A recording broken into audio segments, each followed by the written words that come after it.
Então, bora lá, mais uma vez, direto e reto, resumido e ao mesmo tempo bem detalhado, se é que é possível, mas assim, direto ao ponto, tá? O Tesouro Direto é o tema do vídeo de hoje. Tem muito mais do que Selic e IPCA, tá? Temos títulos também pré-fixados, temos títulos voltados para aposentadoria, para a faculdade dos filhos e até mesmo o gift card, que é quando uma pessoa pode meio que comprar um crédito, né, no Tesouro para outra pessoa, para presentear. Então vamos ver todos esses tipos no vídeo, tá? Solta a vinheta.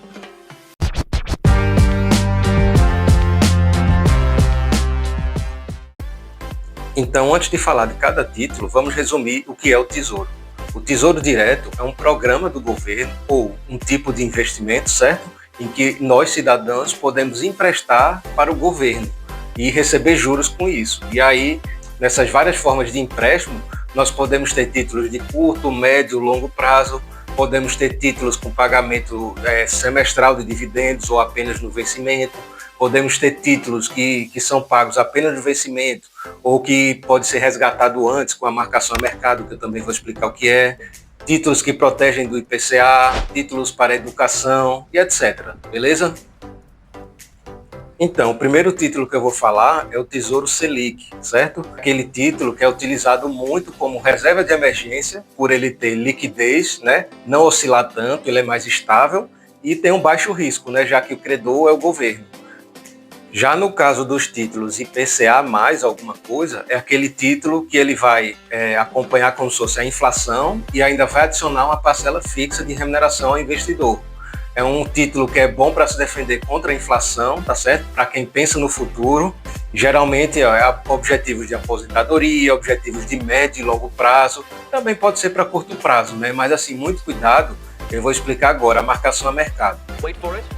Então, supondo que um título lançado pelo governo hoje seja R$1.000 e o governo lá na frente vai pagar 2.000, certo?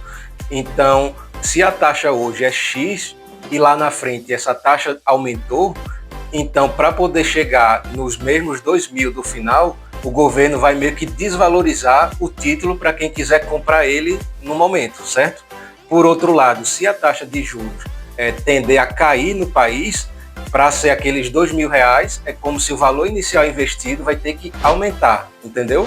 O governo compensa esse aporte inicial com a taxa de juros por um tempo que ainda resta para acabar. Então, no meio do caminho, você pode precisar resgatar o título e você pode sair ganhando ou perdendo. Mas lembre-se que se você esperar até o vencimento, você vai ganhar exatamente aquilo que você contratou. Mas na marcação a mercado, você pode meio que adiantar e ao invés de esperar chegar até o vencimento, certo?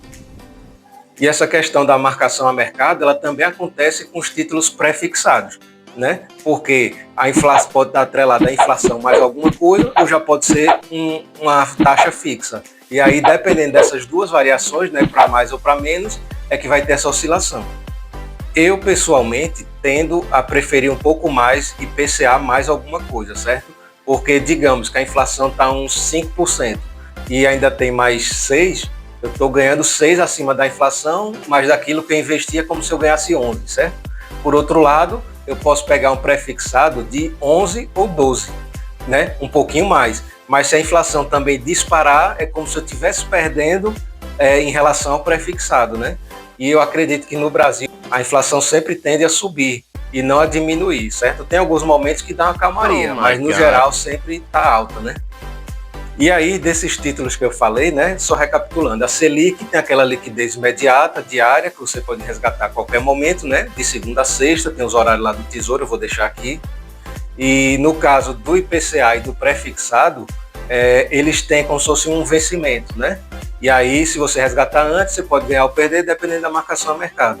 Mas tem alguns títulos do governo que eles têm juros semestrais, que, por exemplo, ao invés de esperar chegar até o final do vencimento, de 6 em 6 meses ele já vai pagando um pouco, como se fosse um adiantamento, né?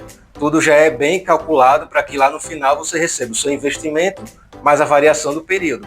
Mas a diferença é que ele vai pagar um pouquinho a cada 6 meses. Isso é bom para quem tem muito dinheiro, né? Para quem quer, digamos, ter mais uma renda. Por enquanto eu não tenho nenhum título desse, né? Para mim ainda não compensa, que eu tenho um pouco de investimento. Quer dizer, poderia servir porque agrega com meus dividendos de ações, de fundo imobiliário e tudo mais. Mas por enquanto o que eu tenho de tesouro é um pouco longo, né? As minhas taxas que eu peguei lá em 2018, 2019 foram muito boas e realmente eu não peguei nenhum semestral não, mas também nada contra, tá? Também temos o Tesouro Renda Mais e o Educa Mais, que é parecido com aqueles outros que eu já falei, só que ele não vai pagar no vencimento o valor todo. Mas digamos, chegou no vencimento, o Renda Mais ele vai pagar por 20 anos, né, regularmente todo mês, como se fosse uma aposentadoria. A ideia é ser um complemento dela para qualquer cidadão, né? E no caso do Educação, vai ser como se fosse por 5 anos, como se fosse para pagar as despesas da faculdade, as despesas com a educação.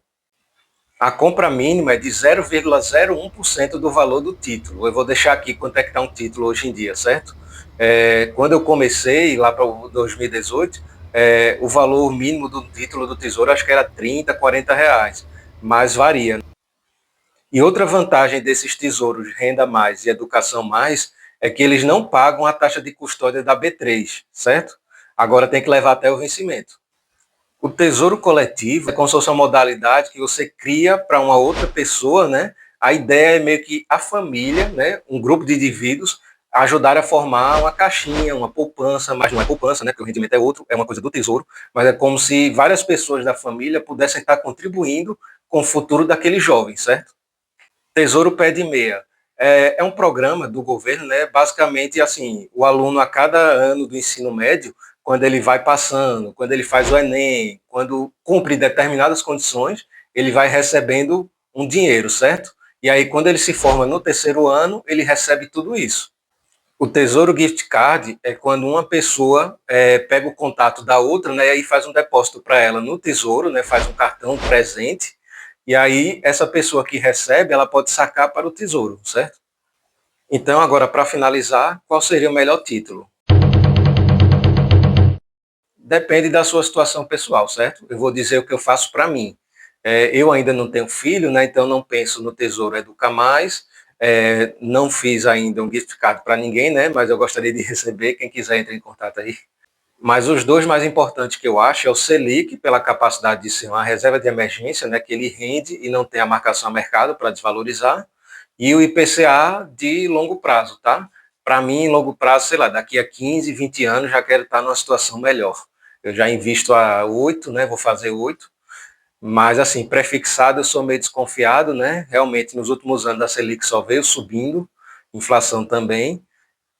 E, assim, para pegar uma baixa da taxa de juros eu acho difícil. Pode até descer ao longo do ano, mas vai ser uma descida também muito lenta, muito gradual. Enfim, eu prefiro inflação, certo? Primeiro a segurança.